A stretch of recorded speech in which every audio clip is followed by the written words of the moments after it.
Hi there, I'm the CRM Ninja, and on today's episode of the Oops Factor, I'm joined by Beth Burrell. How are you doing, Beth? Good. How you doing, EY? Very good, thanks. As you can see, I'm surrounded by luscious green. That looks more like my backyard than yours. You haven't seen my backyard. I mean, my backyard is probably slightly smaller than this, but this, of course, is a golf course. And the reason why I have a golf course is I understand you have an interest in golf. I love golf, or I used to before I had kids. How did you get into it? um, my first job out of college was working at IBM, and just a bunch of us decided to take lessons, and it was a good outlet for drinking a beer a hole and going golfing. And I have a competitive nature, so after a little while, me and one of my friends would always try to beat each other. Okay. And so he and I started getting really good at it. Although I found out he was cheating a bit later in life, putting up his ball on the tee in the middle of the course so he can get a further hit. But I didn't know that at the time. And then I ended up marrying someone who was a golf instructor for a while, and I started shooting in the eight. And the better you get, I started shooting in the 80s. Wow, But that's really good. you know what they say about golf? The only thing consistent about your golf game is your inconsistency. So, so it's a lot of fun. It gets you outdoor. I like to be outdoors. And Outdoors is absolutely great. Right. Where else can you say you're exercising with, and just hitting the ball down the road? Football, or soccer, as they refer to it in America. Yeah. You could just kick a ball down the road, I guess. Yeah, but it's a lot of running. You don't have to kick it very hard. You could kick it a bit and walk and True. be all right. You do get a lot of exercise. So when you say you were IBM with a bunch of others, you did this during business hours? This was a business thing? No, we would do, I was in my early 20s, single. Only thing I worry about is where my next, the only thing I had to worry about is paying my bills, and for my one studio apartment and, going out every night of the week. Right. So Yep. whenever we had free time, and then here in Florida in the summer, it doesn't get dark till 8:30 at night. Wow. So That's you good. get off at 5:30, you can go get, 9 to 18 holes in before dark. So you said you married your husband and he was a golf instructor. Did you ever get better than him?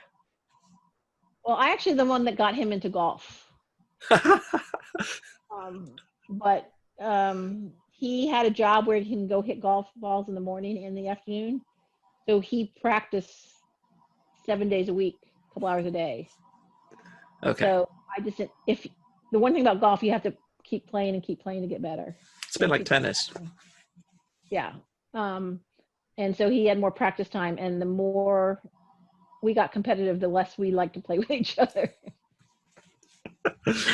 Sounds a bit like doing puzzles. My wife loves doing puzzles. I try and do puzzles, and she does them a lot faster than me, and then comes and does my bit as well. So we just don't do puzzles together anymore. Well, he would get mad at me because he said I didn't take it seriously enough. My wife says that to me as well. Puzzle building, huh? New sport. Puzzles, yeah. We do. We have several thousand-piece puzzles. So. And what do you do with them when you're done with them? We put them away in the box, and then we do them again a couple of weeks later, or occasionally we rotate them with other people. Cool.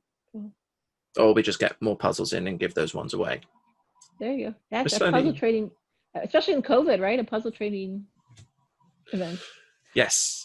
Yeah. It's been useful at times. It's a good family sport to do, and doesn't involve hitting things, which is, of course, very, very important. Especially with your kids. Especially with little kids, yes. They enjoy puzzling as well, actually. Good. And they enjoy hitting each other too, right? We're not going to discuss that. Let's just say it's been one of those days today. Yes. So going from puzzling, hitting things, and golf to Oops Factor, what do you have to share with us? So it actually does have to do with how I got into CRM or Dynamics. I was a infrastructure person, and okay. I was with a cloud company, and I knew my stuff technically, and they hired a new head of the company. There's about a couple hundred people in there. Okay. And he used to get mad at me for being honest. Hold on. And When you so say what being happened is, honest, well, a customer would ask me a question and I would answer the question, And sorry. And like, oh well, and he never told me to say anything else, right? He never told me to say something different. So, if he would have told me, but we started off on the wrong foot. He told his boss something, and his boss came and asked me something, and I gave a different answer. Not on purpose. Not on purpose. Of course But not. Of course. They started off on the wrong foot. So a year or two goes by, and he got promoted, or we both got promoted, and then he told me he did not want me in his department anymore. Okay. And I had 2 weeks to find a new job. Ouch. Meanwhile, all my ratings were, top of the line ratings, always got, top 10% of my workforce. People thought I did a good job, but he was the boss. And there's some great people on a CRM team, and I talked to them, and they've told me to come on over. And I started at the bottom, on I shouldn't say on the bottom. I started in support. Support is not the bottom for anybody listening to this who does support. We love you dearly. No, it's not, but it's the best way to learn. To me, support is better to learning than taking classes. Agreed. Yes. Learning all the problems. So that's when I say, I don't mean the bottom of the rung, but that's how I learned a lot. And then I turned a knack for working with customers, problematic customers. So my job kind of morphed into customer success or customer adoption, because we'd have these people. Good. And of course, you were being very honest with these customers. Yes. Well, that's who I am. There's no. It is. There's no facade, right? I mean, honestly, I just am who I am. It's just what you get is what you get. That is very true. So that's how you ended up in Dynamics and CRM. That's how I ended up in Dynamics. And like I said, I had a knack for the technology already. And CRM was on SQL, a SQL database at the time. I miss those days.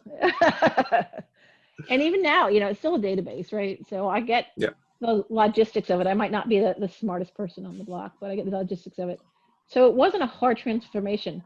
But you know what I love about it? And I would thank the guy now, is nobody ever wakes you up at 3 a.m. if CRM is down. Or maybe one or two, but very few, right? If CRM down, it's very lackadaisical. When your infrastructure's down, you're called at 3 a.m. If there was hurricanes, I'd be the one that has to stay to turn the lights out, right? And make sure the computers are off this floor. So it actually turned out to be a great transition, because look at now. I love the product. I've met some great people.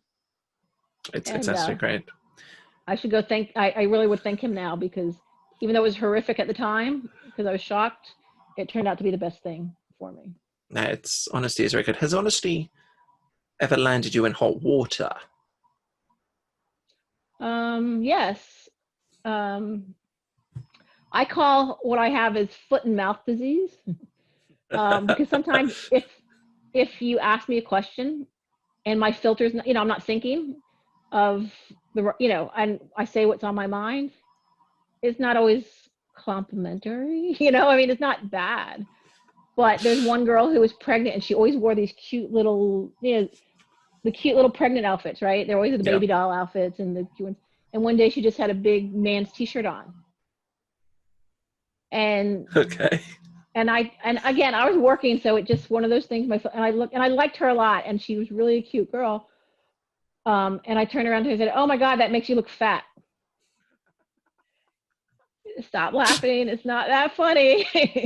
But I didn't mean it that way. I mean, she's always in this cute outfit, so it just came out so wrong, right?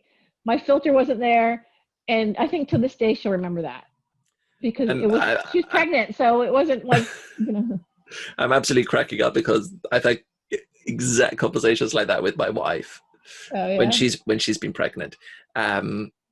She's like, "I'm not fat. I'm just pregnant." So that really resonated, actually. So it was a bad faux pas, but like I said, I call that foot and mouth disease, because sometimes if I'm concentrating on my work, the social side of me doesn't work out as well as it should. It happens to the best of us. Yeah, well, I don't know that I'm the best of anybody, but Come on, we all love you dearly. You know that the community loves you dearly.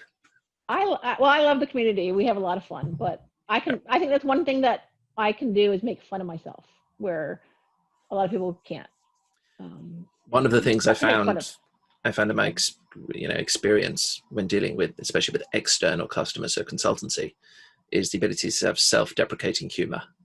Because if you can take the mick out of yourself and you can do it in a funny way, they appreciate that much more. Agreed. And the other thing is if you can come off less, not so arrogant sometimes, it Yes, takes that intimidation, especially when you're working with IT people, right? They tend to be yes, very confident in their work. So I don't want to come tell them they're doing something wrong. very much, I'm yes. just trying to show them what I do, if that makes sense. I have actually an actual disadvantage in that is that my accent is somewhat posh in England, and people assume that I'm just slightly aloof to them when I'm talking to them, because I also have Right. a very, very neutral face, which I feel is neutral when, I'm not really thinking anything majorly No positive, major majorly thing. negative. It's just like, it's Yeah. just going along at a level pace. And apparently when I'm talking and looking like that, it can come across as slightly distant, shall we say. There's been feedback on one or two reviews. So being able to throw in some self-deprecating humor, very important. You should bring a little marker and just put yourself a little mustache, if that happens. But I can see where people have preconceived notions about certain cultures. Yeah, definitely. Well, Beth, thank you so much for those wonderful stories. Now, here comes the opportunity for you to nominate somebody to appear to hear their Oops Factor. Have you had Dion on the call yet? I have On not had Taylor? Dion. She is so much energy that I wish I could keep up with her. She reminds me of my son. She's a whirlwind, right? And she just is amazing. So I would recommend Dion. Wonderful. Sure. I will reach out and get her on. Yeah. Thank you for that. Once again, Beth, thank you for your time. Viewers, we hope that you've enjoyed this as much as I have, and hopefully laughing at least half as much as I have during this. Feel free to check out the rest of the Oops Factor videos in the playlist, subscribe to the channel, take a look at the blog, and have a great day.